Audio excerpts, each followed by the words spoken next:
Yeni bir videodan, yeni bir ülkeden herkese selamlar, sevgiler dostlar. Umarım iyisinizdir. Güneydoğu Asya'nın en sevilen ve en çok ziyaret edilen ülkelerinden biri olan Malezya'ya geldim. Arkamda da Malezya'nın simgesi diyebilirim aslında bu bina için. En çok bilinen yapılarından bir tanesi. Neden bu şekilde durduğumu birazdan anlayacaksınız. Çünkü gerçekten çok yüksek bir bina. Bunu kadraja sığdırabilmek için birazcık eğilmem gerekiyordu. Bu videoda hep birlikte Malezya'yı gezeceğiz. Ülkeye girişten sizlere bahsetmek istiyorum. Buranın kültüründen bahsetmek istiyorum. Şu an Kuala Lumpur şehrindeyim. Burayı gezeceğiz. Kuala Lumpur'un sokaklarını gezeceğiz. Burayla ilgili sizlere bilgiler vereceğim. Umarım keyifle izlediğiniz, ilgiyle izlediğiniz bir video olur. Hazırsanız Kuala Lumpur, Malezya videomuz başlıyor dostlar.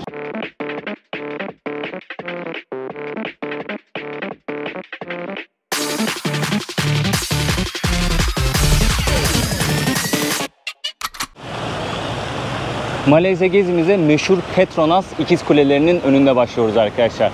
Kadraja sığdırmak gerçekten zor bu ikiz kuleleri. Önünde böyle bir alan var. Bir rekreasyon alanı yapmışlar. Havuz var, ağaçlar dikmişler. Ben şurada başladım videoya. En iyi açı orada. Yani insanlar da gördüğünüz gibi o kısımda fotoğraf çekiliyorlar. Yani burası Instagram'da Malezya'ya geldim açıklamasının yapıldığı yer. Postlar, hikayeler Petronas Kulesi ile buradan çekiliyor. Yani kadraja gerçekten sığmıyor. Peki neden bu kadar meşhur bir bina? Artık Malezya'nın simgesi olmuş durumda. Aslında Malezya ülkesinin ulusal petrol ve gaz arama şirketinin binası burası. Simgesel genel merkezi olarak yazıyor internette. 1998 ile 2004 yılları arasında dünyanın en yüksek binasıymış. Tabii onun da bir getirdiği popülerlik var. Şimdi şehrin ortasında böyle devasa bir yapı durunca doğal olarak insanlar ilgi duyuyor ve gelip burada fotoğraf çekiliyorlar arkadaşlar. Ben de videoya bu simgesel yapının önünde başlamak istedim. İçerisi bir AVM aslında. İçeriden de böyle bir iki görüntü alacağım sizler için. Hem şirketin şu an olarak merkezi burası mı bilmiyorum ama yine bir ofis vardır. Bir de mağazalar, restoranlar, alışveriş yapabileceğiniz yerler var burada. O yüzden aslında insanlar vakitlerini de burada geçiriyorlar diyebilirim. Şimdi Malezya'ya geldik. Videonun başında sizlere şunu anlatmak istiyorum gelecek olanlar için. Ülkeye giriş. Ben hava yoluyla geldim Malezya'ya. Kuala Lumpur'a indim. Uçakta bir form doldurdum arkadaşlar. Online olarak doldurdum ben bu formu. QR kod okuttular uçakta. Havalimanına inince internete bağlandım. O QR kod hemen açıldı. Bir form çıktı. Onu doldurdum ve ekran görüntüsü aldım. O form şeyini de telefonumda tuttum eğer polis sorarsa diye. Ülkeye girdikten sonra şunu fark ettim. Şimdi giriyorsunuz, pasaport kontrolüne doğru gidiyorsunuz. İki ayrım oluyor. Birincisi böyle fiziken gidip gümrük polisiyle konuştuğunuz, birebir konuştuğunuz o bildiğimiz ülkeye giriş prosedürü. İkincisi de E-kapı. Bir baktım Avrupa vatandaşları E-kapı kullanabilir yazıyor. Türk bayrağı var. Hemen E-kapıya yöneldim. Pasaportumu okuttum. Daha sonrasında kapı açıldı. Bir alan var. Orada duruyorsunuz. Fotoğrafınızı çekiyorlar. Tak diye ikinci kapı açılıyor. Ülkeye giriyorsunuz. Polisle muhatap, sorgu sual vesaire hiçbir şey yok. Pasaportumu okuttum, fotoğrafımı çekti, ülkeye hoş geldim, girmiş bulundum arkadaşlar. Tamam, ülkeye geldik, hoş geldik. Yapacağımız ilk şey ne oluyor ülkeye gelince? Merkeze ulaşmak oluyor. KL Express trenlerinin otomatları var, makinaları. Oradan kendime bir bilet aldım. Banka kartıyla alabilirsiniz. Hiç para bozmanıza vesaireye gerek yok. Çünkü havalimanında bayağı bir düşük kurdan para bozuyorlar Kuala Lumpur'da. 55 ringgit ödedim. Yani 13 dolar civarı bir şey yapıyor. Hemen kendime bir KL Express tren bileti aldım. Onunla merkez istasyona kadar geldim. Merkez istasyondan da otelime farklı bir trenle aktarma yaptım. Dilerseniz oradan birçok yere de yürüyebilirsiniz. Yani sizi şehrin merkezine hızlı bir şekilde yarım saat 40 dakika arası bir vakit alıyor trenle merkeze gelmeniz. Rahatlıkla ulaşıyorsunuz arkadaşlar. Geldim, birazcık dinlendim, biraz ülke hakkında araştırmamı yaptım, bilgileri depoladım. Hemen ertesi günde sokağa çıktım ve sizler için bu videoyu çekiyorum arkadaşlar. Bayağı bir kalabalık da artıyor aynı zamanda. Şöyle AVM'nin içinde göstereyim ya bir yandan. Gelmişken bir bakalım içerisine. Her yerde Malezya bayrağı asılı. Amerika bayrağına benzettim birazcık. O formda sadece o yıldız yerine ay yıldız var. Formula 1 aracı koymuşlar. Malezya Grand Prix'si koşuluyor sanırım Formula 1'de. Yanlış hatırlamıyorsam Malezya Grand Prix'si var. Çok fazla Çinli var arkadaşlar. Hem bireysel gelip geziyorlar hem de gruplar halinde, kalabalık gruplar halinde gelip geziyorlar. AVM'nin içi burası. Şöyle göstereyim sizlere. Dışarısı sıcak olduğu için insanlar kendini AVM'ye atıyor. Burası klimalı, serin serin. Bayağı bir dünya markası var AVM'nin içerisinde. Gelip burada alışverişte yapabilirsiniz yani fiyat olarak. Vergi iadesi var mı bilmiyorum. Bilenler yazarsa sevinirim. Ben de öğrenirsem bunu videonun ilerleyen kısımlarında, sonraki videolarda paylaşırım sizinle. Bilenler ama bilgilendirsin. Yani vergi iadesi kısmını bilmiyorum ama fiyatlar bir tık daha ucuzdur diye düşünüyorum bizim ülkemize göre. Metroların içerisinde böyle otomatlar var arkadaşlar. Şimdi geliyoruz buraya. Açılıyor, tamam mı? Bineceğiniz treni seçmeniz lazım. Yani hattı. LRT'ye bineceğim ben. Şöyle tıklıyorum. Burada da duraklar yazıyor. Şu an mesela biz KLCC durağında bulunuyoruz. Petronas Kulelerine gelecekseniz bu durakta inmeniz gerekiyor. Biz nereye gideceğiz? Ben Pasar Seni'ye gideceğim. Hemen tıklıyorum. Bir biletin fiyatı 2 ringgit. Ben 2 bilet alacağım. Ondan sonra parayı ne yapıyoruz? Şuradan atmamız lazım ama yok. Önce Tunai'ye basıyoruz. Burada bozuk para 1 ringgit ve 5 ringgit atabileceğiniz yazıyor. Şuradan paramızı atıyoruz. Diğer kağıt paraları kabul etmiyor yüksek olduğu için. Kredi kartı makineleri de ayrı bu arada, onu da söyleyeyim. Paramızı attık. Hemen buradan jetonlarımızı atacak şimdi bakın. 2 tane jetonu attı. Şöyle göstereyim. 2 kişiyiz biz, o yüzden ben 2 jeton alıyorum. Yani siz kaç kişiyseniz ona göre jeton alın. Bu kadar. Biletimizi almış bulunduk.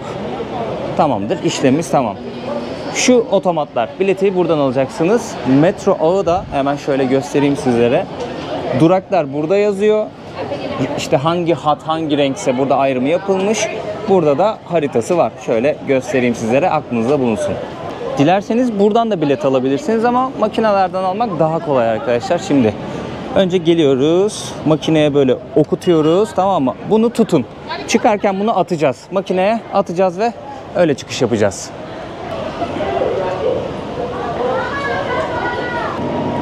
Arkadaşlar Malezya videolarında da sevgili Uğur Kolay'la birlikteyim. Merhaba arkadaşlar. Ne yapıyorsun kanka? İyi kanka, senden ne haber? İyi, hava çok sıcak. Gerçekten güzel sıcaklar. Perişan olduk. Yani güneş adamı mahvediyor. Mahvediyor. Dışarısı yanıyor, içerisi de buz gibi. O ayrımı yapamamışlar. Aynı Körfez ülkeleri gibi, Arap ülkeleri Hasta gibi. yapma olayı. Aynen Tamam. öyle. Nereye gidiyoruz? Şimdi çok ikiz kulelerle çok bir işimiz yok. Modern binaları pek sevmeyiz. Bir yerel pazar var arkadaşlar. Chinatown. Ve bir pazar daha var. Şimdi yolda karar vereceğiz. Kuvvetle muhtemel Çin pazarına, Chinatown'a gideceğiz. Orada bir kahvaltı yapalım. Sokak pazarını gösterelim. Bir de curcuna genelde orada oluyor. Şimdi burada AVM'nin içinde genelde önünde fotoğraf çekilen sıcağa dayanamıyor. İçeri giriyor ama Chinatown hareketlidir. Şöyle metroları da göstereyim sizlere. Buradan takip edebiliyorsunuz.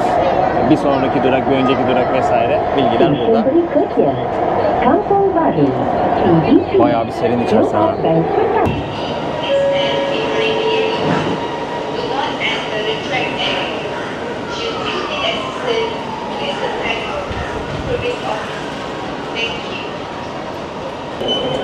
Şuradan şöyle jetonunu atıyorsunuz. Bakın geçiş işaretini verdi. Metrodan çıkmış bulunuyoruz. Otobüsler de bunlar arkadaşlar. Farklı farklı renklerde belediye otobüsleri var. Ben şeyi denedim. Böyle banka kartıyla binmeyi denedim. Toplu taşıma kartı alman gerekiyor dedi şoför.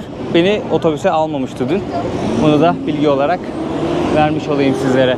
Karşıda Central Market var. Şimdi bu bölgede bir Chinatown var. Bir de Central Market var. Pasar Seni olarak geçiyor sanırım bu bölgenin ismi. Yani metroya bindiniz, Pasar Seni istasyonunda inerseniz hem Central Market'e hem de birazdan gideceğimiz Chinatown'a ulaşabilirsiniz. Çin Mahallesi'ne girince kalabalık nasıl arttı görüyorsunuz değil mi? Çin Mahallesi ile Central Market çok yakın birbirine arkadaşlar. Yani yolunuz buraya düşerse kuvvetle muhtemel ikisini de zaten ziyaret edeceksinizdir. Malezya, Güneydoğu Asya'nın en sevilen ülkelerinden bir tanesi. Bir de Tayland'da kara sınırı var. Singapur'a kara sınırı var. Uçak biletleri de gayet ucuz eğer hava yoluyla gelmek isterseniz. Genelde Güneydoğu Asya seyahatine çıkanlar buraya da uğruyorlar. Aşağı yukarı 35,5 milyonluk bir ülke. Malayların ana topluluğu oluşturduğu bir ülke arkadaşlar. Malayların ülkesi Malezya. Ama Çin nüfusu da ve Hint nüfusu da oldukça hatır sayılır bir şekilde Malezya'da. Gelip burada genelde iş yapıyorlar. Toptancılık, market, bu işlerde görebilirsiniz. Restoran işletiyorlar. Bayağı bir nüfusları fazla. Malayca konuşuluyor burada ama İngilizce de sıklıkla duyabileceğiniz dillerden bir tanesi arkadaşlar. Tabii turizmden de geçinen bir ülke. Onun da bir katkısı oluyor İngilizcenin ülkede yayılmasında. Malayca ama ana dil. Birkaç kelime biz de öğrenmeye çalışacağız Malayca. Bakalım dilimiz dönecek mi? Nasıl bir dil? Ben de merak ediyorum açıkçası. Hiç bakmadım şimdiye kadar. Teşekkür ederim ne demek, merhaba ne demek. Gün içerisinde sonra öğreneceğiz. Para birimi ringgit. 1 dolar aşağı yukarı 4.2 ringgit. 1 ringgit de 10 Türk lirasına falan tekabül ediyor aşağı yukarı. Günümüz kuruyla fiyatlar bu şekilde diyeyim. Food Court'a geldik şimdi arkadaşlar. Karnımızı doyurma vakti. Burada büfeler var. Dilerseniz bu büfelerden menü alabiliyorsunuz. Burada abimiz tezgahını kurmuş. Tepsilerin içerisine bir sürü salata, tatlı ve yerel yemekler koymuş. Şöyle sizlere göstermek istiyorum. Bunları çok önermiyorum ama yani bakteri üretebiliyor çok beklediği için. Hava da çok sıcak çünkü burası da çok sıcak. Ama ola ki tatmak istediğiniz burada mesela çeşit çeşit yemekler var, yerel lezzetler var. Tabağınızı alıyorsunuz, tamam mı? Hangisinden ne kadar istiyorsanız, eğer al götür yapmak isterseniz paket servisleri de var. Seçiyorsunuz. Daha sonrasında abi diyor ki şu kadar ücret tuttu. Ücretini ödüyorsunuz. Tabağınıza koyduklarınızı afiyetle yiyorsunuz. Burada mesela tavuklar var, hindiler var.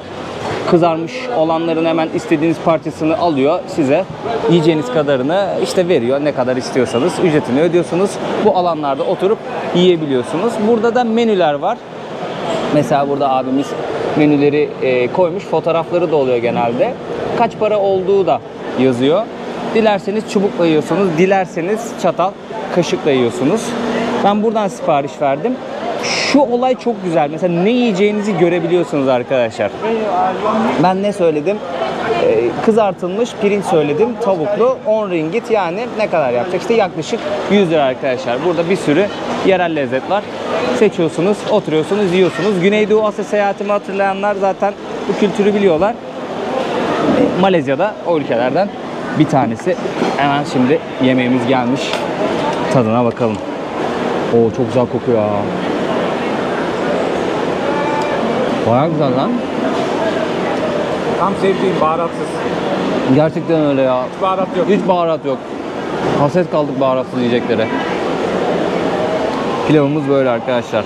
Kızartılmış pirinç, içerisinde bazı sebzeler var, yumurta var, tavuk var. Yanında salatalık koyuyorlar ve acı sos koyuyorlar. Gayet lezzetli. Yediğim en güzel kızartılmış pirinçlerden biri olabilir Asya'da. Çin Mahallesi'nin girişinde Petaling Street tabelasını göreceksiniz arkadaşlar. Karnımızı doyurduk, şimdi birkaç tane dükkan gezelim istiyorum. Sağlı sollu bir sürü dükkan var arkadaşlar. Tayland'ı gezenler, Tayland videoları izleyenler bilirler ki bu filli donlar Güneydoğu Asya'nın simgesi olabilir. Yani bu coğrafyaya gelip de bu filli donu almayan, şalvarları almayan ya da bunun gömleği oluyordu. Bakalım var mı şurada? Gömleği yok. Bunun gömleğini almayanları dövüyorlar yani. Fiyat yazıyor mu? Yazmıyor burada fiyat. Tayland'da 150-200 TL civarı bir şeydi diye hatırlıyorum. Yani aklımda öyle kalmış. Burada da aşağı yukarı o fiyattır. Belki biraz daha fazladır fiyat, emin değilim. Böyle farklı farklı gömlekler var. Ha, şunu soralım mesela. Hello. How much is this? 30. 30 ringgit, yani 300 TL arkadaşlar. Bayağı da güzel ha, baksanıza. Yakışır mı bana sizce?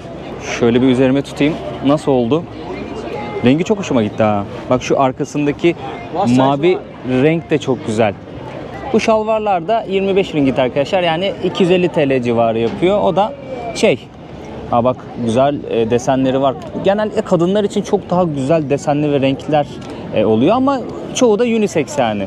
Ya, 250 TL diyeyim aşağı yukarı. Çok güzel renkler var. Şu tarz şalvarlar da var. Bayağı güzel renkler varmış yalnız bu abimizde ha. Burada 15 ringgite bu şapkalardan satıyorlar. Yani 150 TL. Sıcaktan korur. Ama hava nemli, zaten sıcak. Bunlar iyice terletir kafayı ya. Burada çantalar var. 20 ringgit, yani 200 TL. Şunlar da sanırım 200 TL'dir ama mutlaka pazarlık yapın derim. Yani pazarlıksız geçmeyin. Çünkü birazcık üstüne koyuyorlar. Yıl boyu sıcak bir havası var arkadaşlar Malezya'nın. Yani şu an biz muson dönemindeyiz. Zaten yağışlı ve az yağışlı, yağışsız sezonu var diyeyim. Şu an ara ara yağmur yağıyor. Genelde biz geldiğimizden beri gece rastladık yağışa. Gündüz pek fazla denk gelmedik. Aa bak, sokağın diğer tarafını kapatmışlar. Büyük ihtimalle orada bir çalışma var. Orayı kapatmışlar. Biz de şuraya dönelim. Burada valizler var. 1250 TL şu. Bu 1500 TL'ye yaklaşık.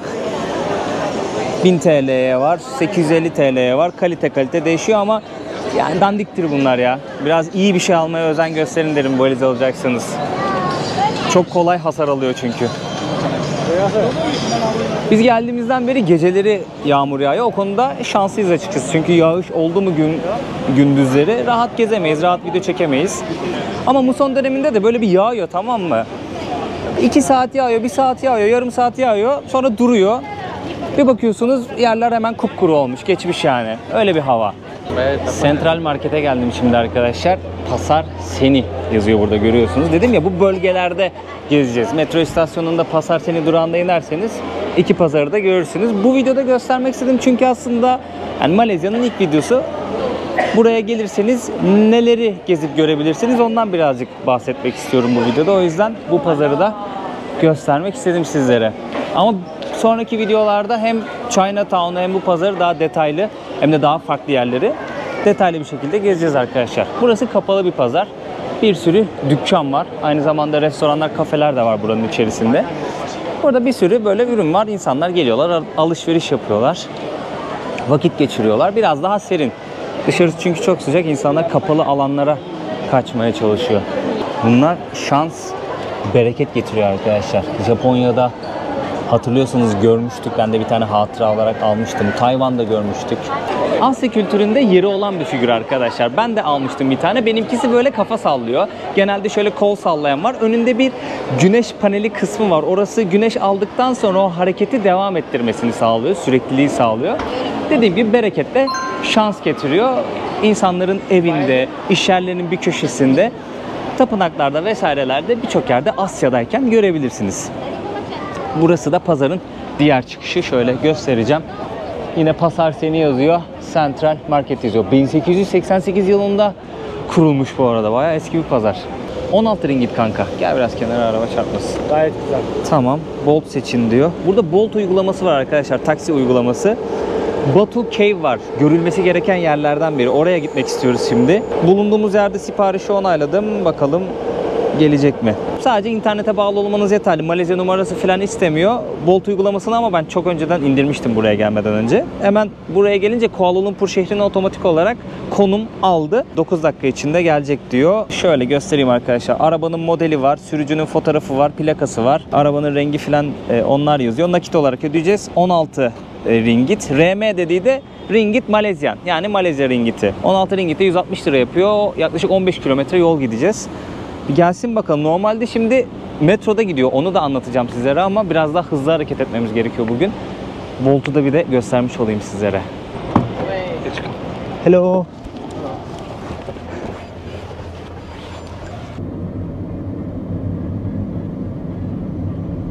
Geldik arkadaşlar. Taksi bizi burada bıraktı. Taksiyle gelirseniz burada iniyorsunuz. Trenle gelirseniz buraya geleceksiniz. Bakın. Hemen önüne kadar geliyor tren. Şöyle göstereyim. Buraya kadar geliyor. Platformlar yukarıda. Kaç ringgit olduğunu bilmiyorum. Onu bilet alırken öğrenirsiniz. Sanırım trenin ismi KTM. Yani merkez tren istasyonuna giderseniz Batu mağaralarına gideceğinizi söyleyin. Birileri size yol gösterecektir. Oradan yine otomatlardan bilet alırsınız ya da gişeden bilet alırsınız. O şekilde buraya trenle gelebilirsiniz. Haritadan baktığımda 1 saat gösteriyordu. Biz taksiyle geldik. 160 TL para ödedik ya, buraya gelene kadar 150-160 TL falan tuttu işte, 16 ringgit. Türkiye'de indi bindi yapsan daha fazla para ödüyorsun sanırım 160 TL'den. Biz 15 kilometre yol geldik. Hemen önünde şu arkada taksilerin yolcuları bıraktığı yer var. Orada indirdi bizi. Hemen burası da tapınağın girişi arkadaşlar. Ücretsiz ziyaret edebileceğiniz bir tapınak. Kuala Lumpur'un, hatta Malezya'nın en simgesel, en kilit yerlerinden bir tanesi. Meşhur Batu mağaralarına geldik arkadaşlar. Solda merdivenleri görüyorsunuz. Rengarenk merdivenler var. Hemen sağ tarafta da bir Hint tanrısı var. İsmi Murugan. Lord Murugan olarak geçiyor. Murugan'a adanmış dünya üzerindeki en büyük heykelmiş arkadaşlar. Kaç metreydi? 47,5 metre miydi? 42,5 metre miydi? Öyle bir yüksekliği var. Hemen yanında da 272 basamaklık bir merdiven bizi bekliyor. Ta tepeye kadar, mağaraya kadar çıkacağız arkadaşlar. Aha da şu 1, şu 2, şu 3. 272'ye kadar gidecek. Bize koymaz acı. Bize koymaz reis. Bir arada bir din nefes al. Bak şu kasları görüyor musunuz? Bak şu bacak kaslarını.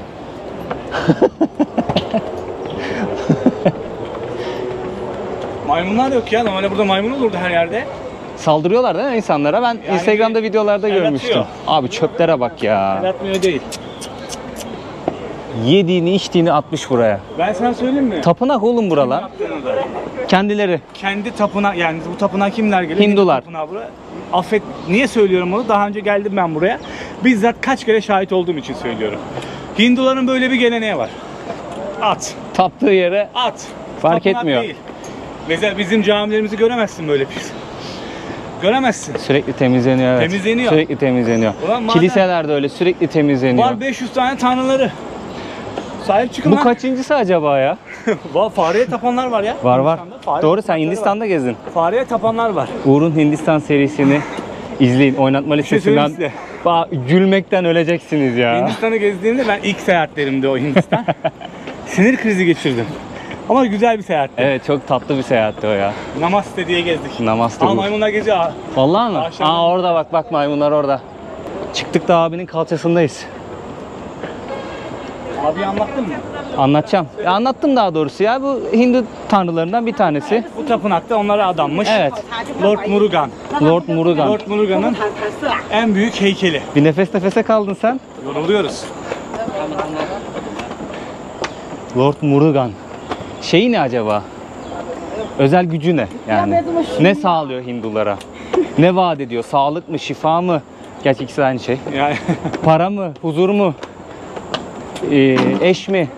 Onda var ya mesela ben Tayvan'da bir tapınak ziyaret Yani ettim. Gençler evlenmek için gidiyor o tapınağa. Çay mı içiyorlar? Ben de içtim ama hala bir şey yok. yukarıdan göster.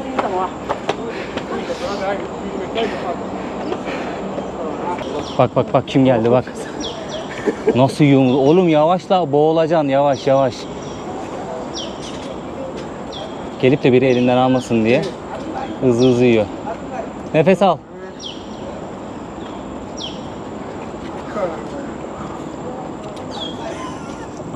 Evet la şop. İlginç bir hayvan ya. Bize benzemiyor mu? Yemek yerken biz. Çöpünü de atıyor bak. Az bak ya. Bunun bir elindeki bitsin lan, alıyor bir tane daha. Ya bunu da atıyor. Nasıl soyuyor görüyor musun? Ulan bizden iyi soyuyor lan hayvan. Buranın bir rivayeti, bir inanışı var arkadaşlar. Hindulara göre çıkmış olduğumuz bu 272 basamak aslında bir ruhani yolculuğu temsil ediyor. Tanrı Lord Murugan'ın huzuruna çıkmış sayılıyorsunuz. Yol üzerinde iyi niyetlerle ve dileklerle çıkmanız gerekiyor. Tanrı'nın huzuruna inanca göre saf çıkmanız gerekiyor. Eğer bu şekilde çıkarsanız dileklerinizin gerçek olacağı düşünülüyor. Yol üzerinde gördüğümüz bu maymunlar da aslında Tanrı Murugan'ın sizlere verdiği sınavlar, karşınıza çıkardığı sınavlar olarak geçiyor. İşte yiyecek veriyorsunuz onlarla, belki iyi iletişime geçmeye çalışıyorsunuz. Belki onlar size saldırabilir, ona nasıl tepki vereceğiniz de önemli. Bunlar sınavınız arkadaşlar. Şöyle sizlere göstereyim tekrardan bu arkadaşlarımızı. Bakın yiyeceklere nasıl da şey yapıyorlar. Atak yapıyorlar, saldırıyorlar yani. Çünkü hayvanların karnı aç. Doğal olarak birisi yiyecek verdiği zaman onu alıp yemek istiyor. İnanca göre bu bir sınav aslında. Buraya gelecek kişinin sınavı tabii ki. Şu karşıda da merdivenler var. O da 272'ye dahil mi yoksa ayrı mı onu bilmiyorum. Şuradan geçelim. Burası Murugan'a adanmış bir tapınak. Baksanıza mağaraya. Hem turistler geliyor hem de Hindular geliyor. Burada ibadet ediyorlar. Tabii biz bu inanca sahip değiliz ama saygı duyuyoruz. Geliyoruz, öğreniyoruz, görüyoruz. Sizlere aktarıyoruz. İnanmak isteyen varsa ona da saygı duyuyoruz arkadaşlar. Dünya üzerinde birçok farklı inanç var. Anlamaya çalışıyoruz bizler de bu inançları. Öğrenmeye çalışıyoruz. Sanırım 272 basamağa dahil burası.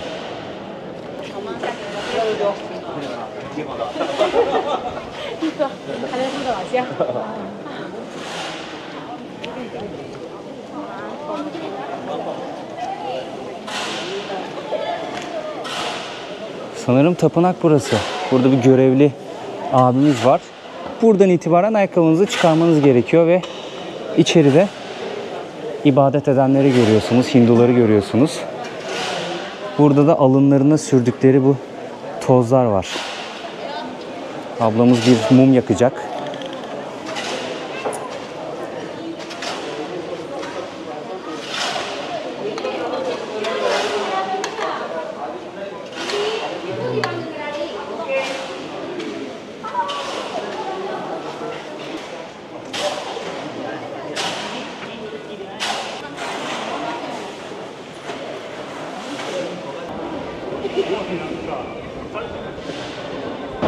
Batu Cave'i gezdik arkadaşlar. Tren istasyonuna geldik. Buradan biletimizi aldık. Sadece kartla ödeniyormuş. Hemen şuraya okutuyoruz. Açıldı. Kişi başı kaç? 2.60 mı? Oo, 26 lira. Şeye kadar gideceğiz, merkeze kadar gideceğiz. Aşağı yukarı 1 saat değil mi? Yanlış. İnternette yanlış. 30 dakika mıydı? 30 dakika. 1 saat. Biz gelirken aktarma yapacağımız için 1 saatti. Pardon, 30 dakika. Buradan merkeze 30 dakikaya gideceğiz. 26 lira para.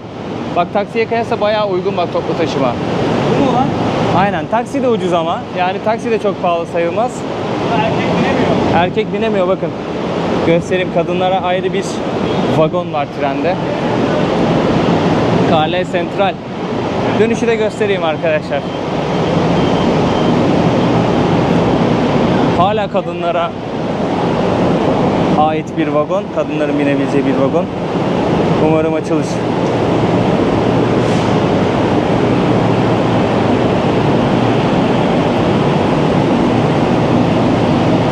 Açıldı.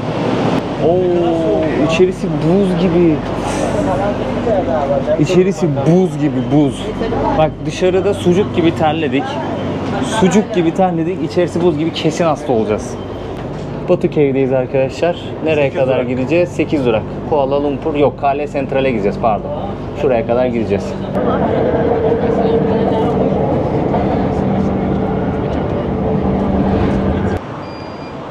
Gökten fare düştü ha. Pat diye bir ses geldi. La dedim ne oluyor? Bak bak bak. Fındık faresi. Orada da var bir tane. Şaka gibi ya. Nereden düştü o?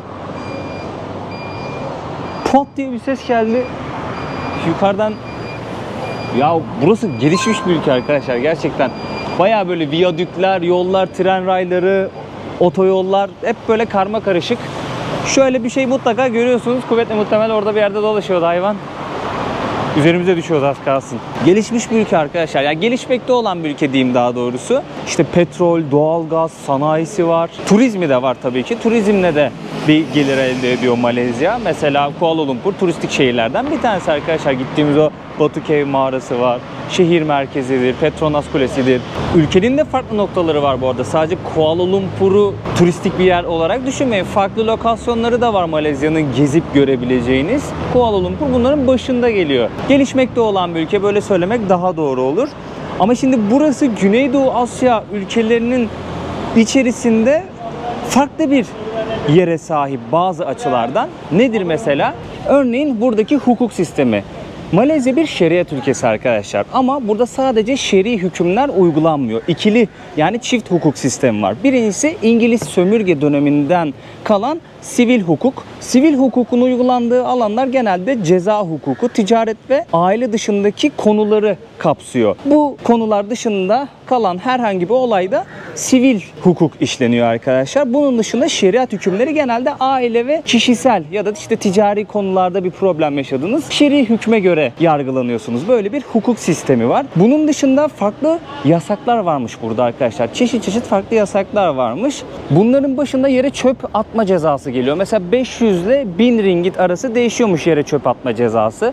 Sokakta sigara içmek, yemek alanlarında sigara içmek yasakmış. Zaten genel itibariyle baktığımda çok fazla böyle sigara içen görmedim. Kuytuda köşede içiyorlar mesela bakın. Kuytuda köşede içip yere atmışlar. Normalde bunu çok fazla göremezsiniz. Şehir merkezindeki bazı yerlerde böyle durumla karşılaşıyorsunuz.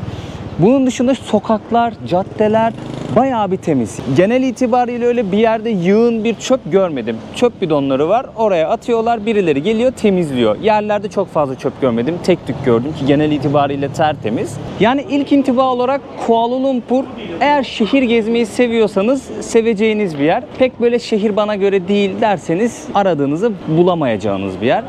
Malay kültürünü bir noktada görüyorsunuz ama Hint ve Çin kültürünü de burada çok net görüyorsunuz. Bayağı bir turist var ama yani gelip ziyaret ediyorlar, burada vakit geçiriyorlar, ülkenin farklı noktalarına gidiyorlar. Ama ana odak Kuala Lumpur, onu söylemeliyim arkadaşlar.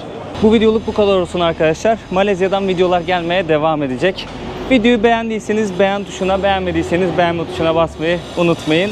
Malezya ile ilgili, Kuala Lumpur'la ilgili ilk video ile ilgili yorumlarınızı da aşağı bırakırsanız çok büyük destek olmuş olursunuz. Kanalıma abone olmayan varsa abone olursa ve bildirimleri de açarsa beni çok mutlu eder. Kendinize çok iyi bakın. Görüşmek üzere.